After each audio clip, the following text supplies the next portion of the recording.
Hello everyone, welcome back to my channel. आज के lecture में हम लोग ग्रेविटी डैम के बारे में कुछ चीज़ें देखेंगे। चलिए शुरू करते हैं। तो देखिए, ग्रेविटी डैम जो होता है वो सारे जो एक्सटर्नल फोर्सेस हैं उनको अपने सेल्फ वेट की मदद से रेजिस्ट करता है।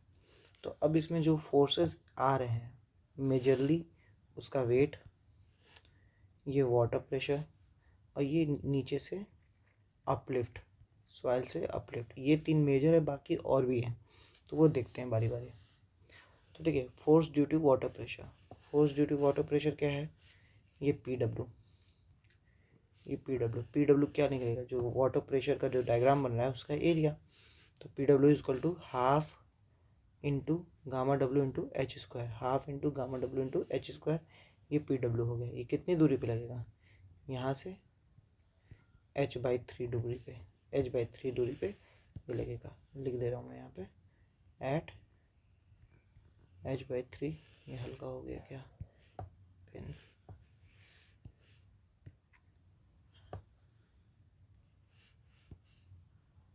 Eight h/3 from bottom. ठीक। दूसरा है self weight of the dam, water नहीं, self weight of the dam.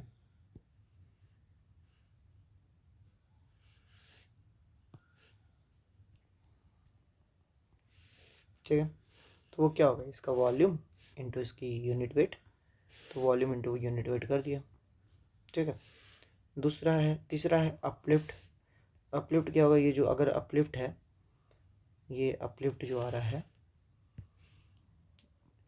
यहाँ पे, क्योंकि गामा डब्ल्यू एच के बराबर तक वाटर प्रेशर आया, तो इस साइड गामा डब्ल्यू एच, इधर small H, gamma W into small H के बराबर आया है, तो इधर gamma W into small H. ठीक है, gamma W into small H. Okay, तो ये हो जाएगा area of uplift stress diagram into gamma W. फिर आगे बढ़ते हैं, force due to silt pressure. अब सिल्ट प्रेशर क्या है? अब यहाँ देखिए, इधर डैम के इस साइड एक सिल्ट भी इकट्ठी हो जाएगी। तो सिल्ट के इकट्ठा होने के कारण जो यहाँ पे इसका जो प्रेशर लगेगा वो सिल्ट प्रेशर है। सिल्ट एक तरह से क्या है? मिट्टी है। तो वो क्या, कौन सी प्रेशर लगाएगी? एक्टिव अर्थ प्रेशर लगाएगी। तो सिल्ट प्रेशर जो हो जाएगा K A into gamma submerge into, क्योंकि ये पानी के नीचे है, तो K A into gamma submerge into H S, ये सिल्ट प्रेशर हो जाएगा। जब इस प्रेशर को हम लोग फोर्स के फॉर्म में बदलेंगे तो F S is equal to half into K A into gamma submerge into H S square, जो उसका स्ट्रेस डायग्राम बनेगा उसका एरिया। तो इन दिस वे हम लोग सिल्ट प्रेशर भी हम लोग निकाल लेंगे। ठीक है, तो ये यहाँ आ गया silt pressure, half into K A into gamma submerge into H S square. K A की वैल्यू वही active earth pressure coefficient 1 minus sine 5 upon 1 plus sine 5। Wind pressure के बारे में प्रोविज़न है कि 1 to 1.5 किलो न्यूटन पर metre square. Ice pressure 50 ton पर metre square over the face of dam. तो इतनी बात हो गई। पांचवा और बहुत इम्पॉर्टेंट, अर्थक्वेक फोर्सेस। अब देखिए, अर्थक्वेक की वजह से मूवमेंट होता है। मूवमेंट दो तरीके से, कि हॉरिजॉन्टल हो जाए, हॉरिजॉन्टल डायरेक्शन में, या वर्टिकल डायरेक्शन में। तो हॉरिजॉन्टल एक्सेलरेशन मिलेगा, वर्टिकल एक्सेलरेशन मिलेगा, ये दो हो सकता है। तो दोनों की वजह से फोर्स आएगा, जहाँ एक्सेलरेशन वहाँ फोर्स। तो ड्यू टू हॉरिजॉन्टल एक्सेलरेशन, तो हॉरिजॉन्टल एक्सेलरेशन के पहले वैल्यू जान जाते हैं। वो k टाइम्स जी होता है, k times g is the acceleration due to gravity, k times g. और जो कि k होता है वो k होता है beta into I into alpha not, where beta is soil foundation system factor, I is importance factor, beta equal to 1 and I equal to 3 for gravity dam। अगर gravity dam की बात हो रही है तो beta equal to 1 and I equal to 3 होता है। ठीक है, फिर तीसरा है alpha naught. Alpha naught basic seismic coefficient है। ये डिपेंड करता है आपके जोन पे। जोन अगर 1 है तो 0.02, 2 है तो 0.04, 3 है तो 0.05 एंड 4 है तो 0.08। फिर इससे जो स्ट्रेस डायग्राम बनता है, अब हॉरिजॉन्टल वाला हम लोग एक्सेलरेशन देख रहे हैं, तो हॉरिजॉन्टल की वजह से जो हॉरिजॉन्टल फोर्स लगती है उसका जो स्ट्रेस डायग्राम बनता है वो कुछ पैराबोलिक टाइप बनता है या कर्व टाइप का बनता है। ये कुछ ऐसे ये कर्व टाइप का बनता है। तो इसका जो फोर्स आता है वो डायरेक्ट मैं यहाँ फॉर्मूला लिख रहा हूँ उसका, PhD जो फोर्स आता है उसकी वैल्यू होती है 0.555 K into gamma W into H square by K equal to one common equation constant, one common constant, K की वैल्यू वन कॉमन कांस्टेंट के बराबर है।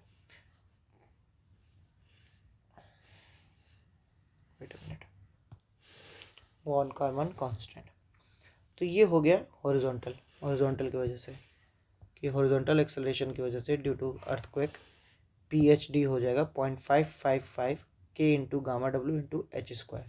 ये लगेगा कहाँ पे, एट 4h बाई 3 पाई जो कि 0.424 h के बराबर होती है फ्रॉम बेस।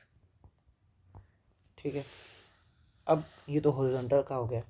वर्टिकल एक्सेलरेशन की वजह से दो चीज़ होगी।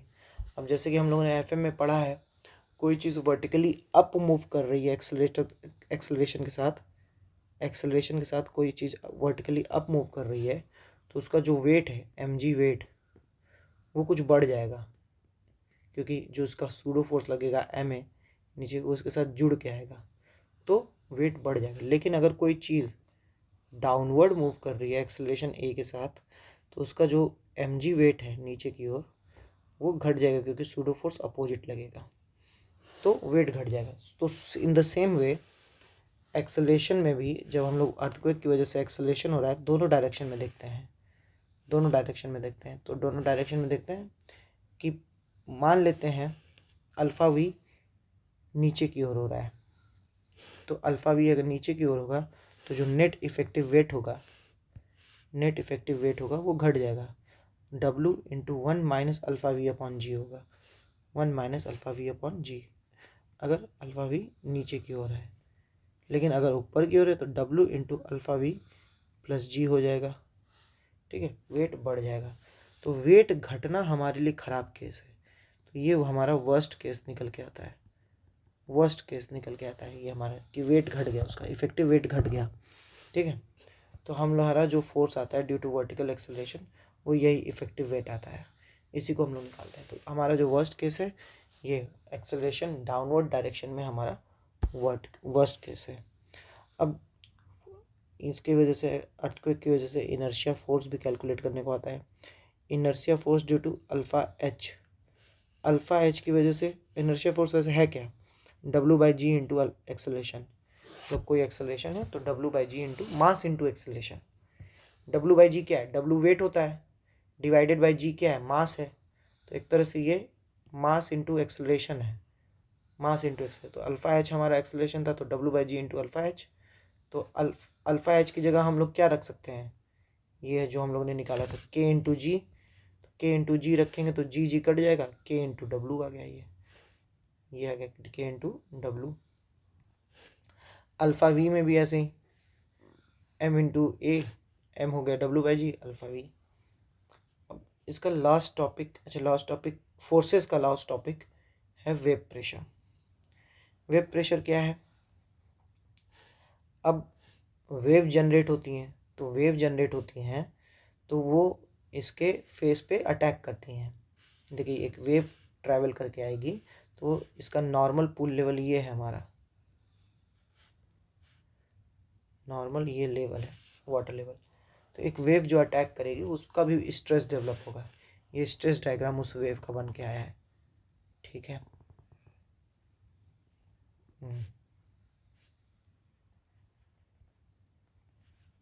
ठीक। तो अब ये वेव जो है तो इसकी हाइट कितनी होगी, इसका प्रेशर कितना होगा, इसकी टोटल फोर्स कितना होगा, वो सब पता करते हैं हम लोग। तो पहले हाइट मान लेते हैं HW है, तो प्रेशर इंटेंसिटी का जो फार्मूला बनता है वो बनता है कि PW equal to 2.4 gamma W into HW, 2.4 gamma W unit weight of water into HW, height of wave, ठीक है। और ये लगता कहाँ पे है, at HW/8 from free surface.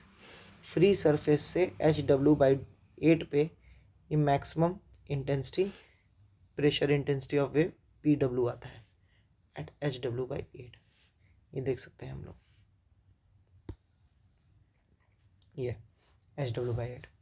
Total force बात करें तो इसी स्ट्रेस डायग्राम का एरिया निकाल दीजिए, तो एरिया निकल जाएगा हाफ इंटू ये, क्योंकि ट्रायंगल है तो हाफ इंटू PW इंटू ये पूरी लेंथ कितनी है, ये है 5/3 HW, 5/3 HW। Total wave height जो है 5/3 HW है। तो टोटल जब हम लोग PW की वैल्यू यहाँ से रखेंगे 2.4 गामा W इंटू HW, सब कुछ मिला के बन जाएगा FW equal to 2 into gamma W into HW square. और ये लगता कहाँ पे है, 3HW/8, वो HW/8 था, ये 3HW/8 पे लगता है, ठीक है। आगे बढ़ते हैं कि HW तो हाइट ऑफ वेव हो गया। Maximum height of free board का भी एक क्लॉज आता है कि वो 1.5 टाइम्स HW हो। HW के लिए दो फार्मूले हैं। पहला कि HW equal to 0.032 V into F, अगर F fetch value greater than equal to 32 kilometre है तो V इंटू एफ हो जाएगा। अगर लेस देन है तो 0.032 under root V into F plus 0.763 minus 0.27 F की पावर 1/4। तो इन दिस वे हम लोग सारे फोर्स निकाल सकते हैं ग्रेविटी डैम के। दैट इज, शुरू करते हैं वाटर प्रेशर से, फिर वेट ऑफ डैम से, अपलिफ्ट फोर्स से, force due to silt pressure, wave pressure, ice pressure, earthquake force, and last one is our wave pressure force या वेब प्रेशर, ठीक है। इन सारी चीज़ों को हम लोग निकाल सकते हैं। अब आगे बढ़ते हैं, मोड ऑफ फेलियर, ठीक है। मोड ऑफ फेलियर में इम्पॉर्टेंट चीज़ ये है कि हमारा gravity dam overturning, sliding, tension and compression या क्रशिंग, इनकी वजह से फेल होता है। तो ओवरटर्निंग के लिए जो सबसे इम्पॉर्टेंट चीज़ पूछता है वो यही पूछता है कि ओवरटर्निंग के लिए हमारा फैक्टर ऑफ सेफ्टी कितना है। तो ओवरटर्निंग के लिए फैक्टर ऑफ सेफ्टी ये है 1.5 फैक्टर ऑफ सेफ्टी ओवरटर्निंग के लिए। Summation moment causing resistance should be greater than equal to moment causing overturning, ठीक है। स्लाइडिंग एट द बेस, जो भी स्लाइडिंग के लिए अवॉइड कर रहा है वो ज़्यादा होना चाहिए, जो स्लाइडिंग करवाना चाह रहा है वो कम होना चाहिए। Summation mu times summation V is upon summation H should be greater then 1। तो फैक्टर ऑफ सेफ्टी यहाँ पे 1 है। स्लाइडिंग के केस में फैक्टर ऑफ सेफ्टी 1 है। अब टेंशन एट बेस का क्या मतलब है कि बेस पे टेंशन ना है तभी फेल है, क्योंकि कंक्रीट हमारा टेंशन में वीक होता है। अच्छा, इस वाले में एक फॉर्मूला और लिख लीजिए। अगर शेयर की दिया है, मतलब बीच में कुछ शेयर की लगा है, तो ये जो फैक्टर ऑफ सेफ्टी है ये हो जाएगा mu summation V plus Q into B upon summation H, ठीक है। तो ये हो जाएगा। ये Q जो है शेयर की वजह से जो रेजिस्टेंस मिल रहा है, और B उसका पर यूनिट लेंथ वाला लेंथ है। अगला है temperature at base, tension eight the base दो कंडीशन में निकालते हैं, फुल रिजर्वायर कंडीशन और empty condition. Full reservoir condition में समझिए कि हमारा जो डैम है वो फुल है, मतलब यहाँ से पानी लगातार एकदम लगा पड़ा है। तो जो रिजल्टेंट होगा वो एक ये W ये लग रहा है, इधर ये आ गया, तो रिजल्टेंट कुछ ऐसे जाएगा। तो हमारा जो मोमेंट डेवलप करेगा कुछ ऐसे बनेगा, मतलब टो के पास वो कंप्रेशन देगा और हील से ये टेंशन देगा। तो यहाँ पे देखिए टो के पास summation V upon B 1+6E/B full reservoir condition, और हील पे निगेटिव इधर आ जाएगा तो 1 - 6E/B, ठीक है। एम्प्टी कंडीशन में इधर से कोई लोड ही नहीं दे रहा, इधर से कोई लोड ही नहीं है, तो हमारा जो उल्टा हो जाएगा, टो पे हमारा निगेटिव हो जाएगा और हील पे पॉजिटिव हो जाएगा। अगर हम चाहते हैं कि सब चीज़ या तो निगेटिव हो या तो मिनिमम 0 हो, तो E को less than equal to B/6 दे देना चाहिए, तब वो नो टेंशन फेलियर कहलाएगा। लास्ट है कंप्रेशन या crushing failure, crushing compression at the base. ठीक है, इसका एक याद कर लीजिए कि यहाँ पे हम लोग निकालते हैं जब, तो हमारा P max at toe and P dash की मदद से हम लोग परमिसिबल स्ट्रेस या प्रिंसिपल स्ट्रेस निकालते हैं, और उसकी वैल्यू कुछ ऐसे आती है, sigma equal to P max two into sec square alpha minus P dash 10 square alpha. Alpha जो है वर्टिकल वाले प्लेन से एंगल है। ठीक है, अब इसमें आगे आता है कि अगर हमारा टेल वाटर एम्प्टी है तो पी डैश जीरो हो जाएगा, पी डैश जीरो हो जाएगा, तो ये केवल क्या बनेगा ऐसे केस में, sigma is equal to P max two sec square alpha, यही बस रह जाएगा और क्या, पी डैश जीरो हो गया। तो इन दिस वे ये सारी बातें कंप्लीट हो गई हमारी। अगला है एलिमेंटल प्रोफाइल ऑफ डैम। तो रिजर्वायर एम्प्टी में ऐसा कुछ कि हमारा हील पे कंप्रेशन आ रहा है, टो पे टेंशन आ रहा था। ठीक है, तो अगर हम E इक्वल टू B/6 रख दें, यहाँ पे रखिए इक्वल टू का साइन,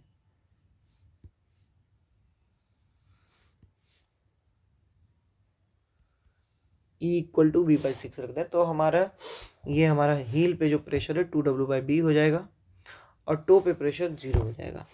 रिजर्वायर फुल कंडीशन की बात करें तो हमारा C1 इक्वल टू 1 होना चाहिए जब फुल अपलिफ्ट हो रहा है, C इक्वल टू 0 होना चाहिए अगर नो अपलिफ्ट हो रहा है, और C 0.5 होना चाहिए अगर 50% अपलिफ्ट हो रहा है। अब बात करें factor against overturning and factor against tension. तो फैक्टर अगेंस्ट ओवर टर्निंग में हम क्या बताते हैं कि B is greater than equal to H/√2G - C, और टेंशन में क्या बता रहे हैं, B greater than equal to H/√T - G - C, मतलब 2 हट गया, H/√G - C 2 हट गया। तो अगर मैं ये बोलूँ कि टेंशन के लिए हमारा B जो है सेटिस्फाई कर रहा है H/√G - C से बड़ा है, तो अगर मैं यहाँ पे 2 भी रख दूँ तो क्या ये उससे भी बड़ा नहीं है? हाँ बड़ा है, क्योंकि वो वैल्यू बड़ी है, उससे भी जब बड़ा हो जा रहा है तो छोटी वैल्यू से तो बड़ा होगा ही।